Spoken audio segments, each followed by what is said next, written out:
At sa araw na ito mga idol, no, mga kamuto, atin pong ipagpatuloy ang ating biyahe mula Butuan to Davao. At ito na nga, nagsimula tayong umalis doon ng 6 AM sa Butuan, sa inn na kung saan tayo natulog. At sa inn na ito naman mga idol, no, sadya po talaga napakamura sa halagang 700 pesos. So buong gabi ka na, overnight ka na, matutulog doon, magpapalamig. Pag pupunta kayo ng Butuan, pupunta kayo sa, hanap pa kayo ng mga inn doon, na sa mga 600, 700 lang, maganda na yung gabi. So yan lang po mga idol. Ito na nga, habang binabaybay natin ang daan galing Butuan, no, papuntang Davao, hira lang po tayo magkasalubong ng sasakyan sa ngayong umaga na ito, kaya may papangking-bangking tayo. Ayan, no.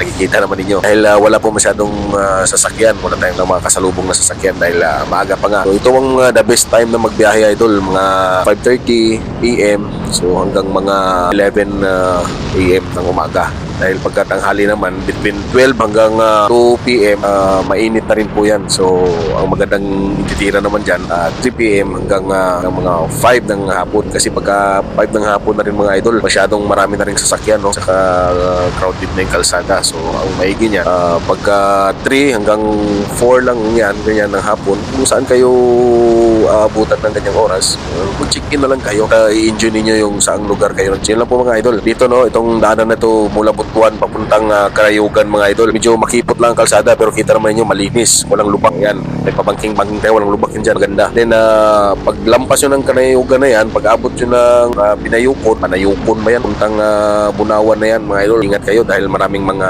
butas-butas at kalsada dyan. Lalo na sa gabi. Pagkat kayo'y sumimplang bigla. Mabilis ang takbo mo. Biglang daanan mo. Malalit na butas. Nakpo. Sa pool. Lalo na yung mga maliliit na gulong. Delikado dyan. Itong mga big bike medyo okay lang dahil malaki yung gulong niya. Kung makaapak ng hindi naman ganun kalalim ng butas at medyo mabilis kung titakbo, medyo ano lang yun, diretso lang yun, kung ano lang, pump lang. Pero pagka yung mga maliliit na gulong, yung mga pakuan, panipis-nipis ng gulong, yung pipa yung rim mo, sumimplang ka pa. Ingat kayo mga idol, dito banda. Pag lampas naman ninyo dyan, puntang Trento, okay naman ang kalsada, malapad na, papunta na ng Davao yan. So yun mga idol, kaya takbong konsiya lamang tayo. Sa gayon, iwas aksidente na rin para safe sa atin mga riders. So ganun mga idol. So sa poblasyon na poblasyon na Bayanakon, ayun ang sinasabi ko, Bayanukon. Bayanakon. So banda rito. So mga idol, maraming salamat sa papanood ng aking munting vlog na to sa mga solid followers natin. So sana big content creator rin na pagdating ng panahon. Ayun, small pa lang, pero maraming salamat pa rin sa mga sumusuporta. Shout out pala sa grupo ng Cotabatos Sports Bike, no? Cotabatos Sports Bike, yung grupo natin.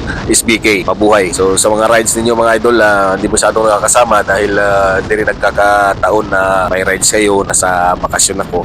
And then minsan pag nasa bakasyon, nasa Manila, medyo busy lang ng konti. So ayun lang mga tol.